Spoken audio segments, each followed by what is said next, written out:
जय सिया राम, नमस्कार, प्रणाम। मैं अमीय भूषण। प्रभु श्री राम के जीवन की दो यात्राएं अत्यंत महत्वपूर्ण हैं। पहली यात्रा अवधपुरी से जनकपुरी, जनकपुरी से अवधपुरी तक की। वहीं दूसरी यात्रा अवधपुरी से लंकापुरी, लंकापुरी से अवधपुरी। प्रभु श्री राम की ये जो पहली यात्रा है अवधपुरी से जनकपुरी, उसके एक महत्वपूर्ण पड़ाव स्थल पर हम आए हैं। ये उत्तर प्रदेश के बलिया जिले में अवस्थित रामघाट नगहर नामक स्थान है। जब ऋषि विश्वामित्र के साथ राम जी और लक्ष्मण जी अयोध्या के दशरथ महल से चलते हैं तो ये पड़ाव स्थल है जहां आकर वो रुके हैं। इस यात्रा में हमारे साथ डॉक्टर राम अवतार शर्मा जी हैं। जय श्री राम। डॉक्टर राम अवतार शर्मा जी वो व्यक्तित्व हैं जिन्होंने प्रभु श्री राम के जीवन की ये दोनों महत्वपूर्ण यात्राओं से संबंधित संपूर्ण स्थलों पर शोध किया है। इससे संबंधित चीजों का, साहित्यों का प्रकाशन भी आपने किया है। आपके शोध के अनुसार ऐसे 290 स्थान हैं जो प्रभु श्री राम की यात्रा से जुड़ते हैं। डॉक्टर राम अवतार शर्मा जी अभी भारत सरकार के पर्यटन मंत्रालय अंतर्गत रामायण सर्किट के चेयरमैन हैं। ये बलिया के राम घाट नगहर जिस स्थान पर हम आए हैं, ये निषाद समाज की एक बस्ती है और ये वही घाट है, राम घाट नगहर। कहते हैं कि जहाँ से प्रभु श्री राम, विश्वामित्र और लक्ष्मण जी ने सरयुग जी को पार कर उस पार वो गए थे। आइए यहाँ के किसी ग्रामीण से जानते हैं कि इसका राम घाट तो समझ में आता है कि राम जी इस घाट पर आए थे, नगहर क्यों नाम पड़ा? ऐसा था कि ये जो मौजा था बहुत पहले, उस समय ये नगहर के गांव में ही मने मौजे में आता था। बाद में ये जैसे कि यहाँ के दूबे राजाओं ने लखनेश्वर जी को मंदिर को बनाया है जी। इसके बगल में एक दुबौली मौजा है। वो दूबे राजाओं के का वो मतलब कि पूरा मौजा था, क्षेत्रफल था और उसी क्षेत्रफल में ये भी आता था।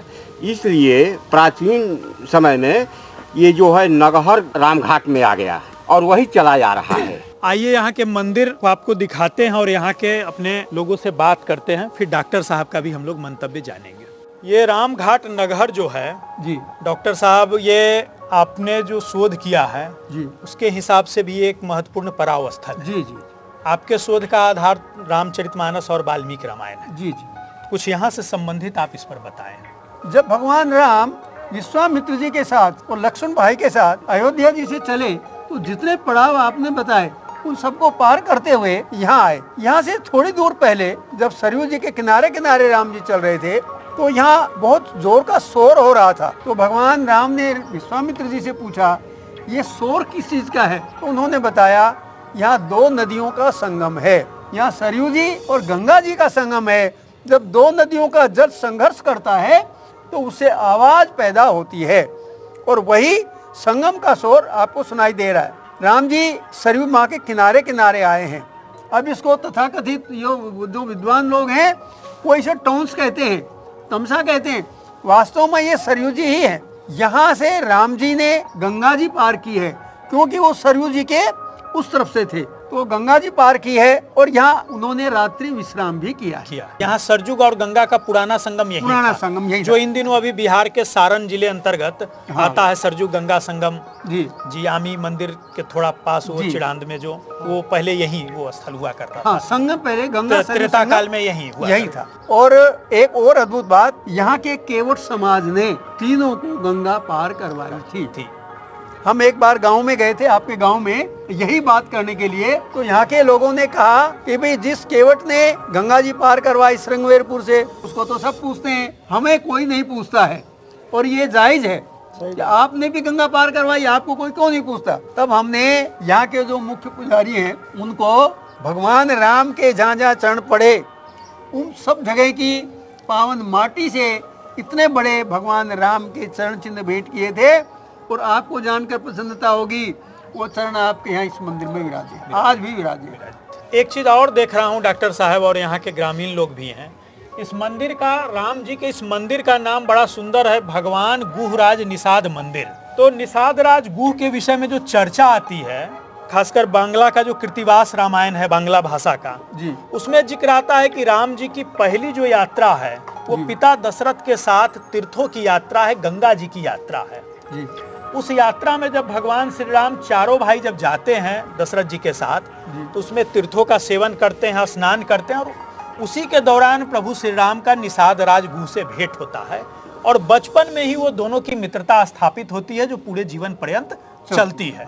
तो ये जगह निषाद राज गुह से भी जुड़ता है जो भगवान राम के बाल सखा थे। जी। रामायण के हिसाब से तो डॉक्टर साहब भगवान राम के दो ही बाल सखा हैं, एक काक भुसुंडी और एक निषाद राज गुह। तो ये बड़ा सौभाग्य है यहाँ के निषाद लोगों का कि वो उस निषाद राज गुह से जुड़ते हैं जो भगवान राम के बाल सखा थे, और कहीं न कहीं किसी रूप में डॉक्टर साहब इस स्थान से भी निषाद राज गुह जी का जुड़ाव रहा होगा। आप स्थानीय ग्रामीण है, मतलब यहाँ लोगों में ये चर्चा आप लोग के यहाँ पुरखों से आप सुनते आए हैं कि हमारे निषाद राज गुह जो थे वो राम जी के मित्र थे। को भी मालूम है नकनेश्वर डिकिला है, यहाँ पे श्री राम आए थे, यहाँ से पार करके गए। नखनेश्वर हो सकता है या रामघाट नगहर, ये कहीं निषाद राज से ही संबद्ध नगहर और ऐसा जी शब्दों की समानता हो। एक बात निषाद राज के बारे में और बहुत महत्वपूर्ण जो यहाँ के बहुत कम लोगों को पता है, जब भगवान राम राजगद्दी पर बैठ गए थे तो बहुत से वानर भालू सब आए थे, विभीषण जी आए थे, सुग्रीव आए थे, अंगद आए थे, लेकिन उन्होंने केवल और केवल निषाद राज गुह से कहा तुम मम प्रिय भरत सम भ्राता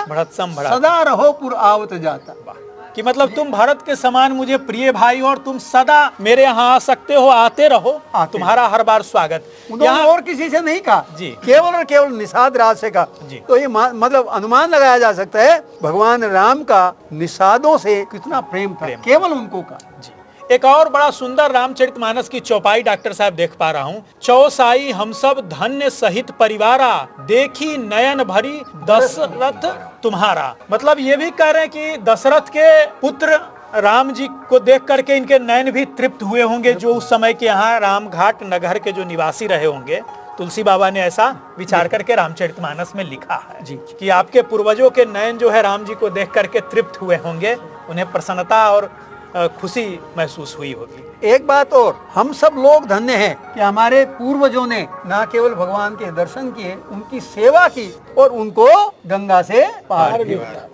आप में से कोई और भी यहाँ के कोई ग्रामीण कुछ अपनी बात बताना चाहें, आप अपना परिचय बताएं और फिर इस मंदिर के बारे में बताएं। नमस्कार, मेरा नाम मंटू कुमार। हम लोग यहाँ अपने मंदिर के बारे में पूर्वजों के से सुनते आ रहे हैं कि भगवान राम विश्वामित्र जी के साथ यहाँ से आए और मतलब जो भी स्थान जाना था उनको इसी रास्ते से होकर गए थे और यहाँ पे वो विश्राम किए थे। तो इसी कारण हमारा समाज, हमारे पूर्वज यहाँ पे मंदिर उनके नाम पे बना चुके हैं। यहाँ कभी वर्ष में कुछ मेला वगैरह भी लगता है क्या? किस समय मेला लगता है यहाँ? रामनवमी को। अच्छा, चैत्र रामनवमी को राम जी के जन्म पर यहाँ मेला लगता है, एक दिन पहले लगता है। दूर दूर से लोग आते हैं जी। यहाँ पे 17 गाँव के लोग की मतलब यहाँ जुटानी रहती है। बहुत सुंदर। तो प्रभु श्री राम के अवधपुरी से जनकपुरी, जनकपुरी से अवधपुरी वाली प्रथम यात्रा के इस महत्वपूर्ण पड़ाव स्थल रामघाट नगहर की कथा से हमने आपको परिचित कराया। इसको यहीं विश्राम देते हैं। अगले अंक में प्रभु श्री राम की इस यात्रा के अगले पड़ाव के बारे में बताएंगे। तब तक के लिए जय श्री राम। जय श्री राम। निषाद राज गुह की जय। जय निषाद राज। जय निषाद राज।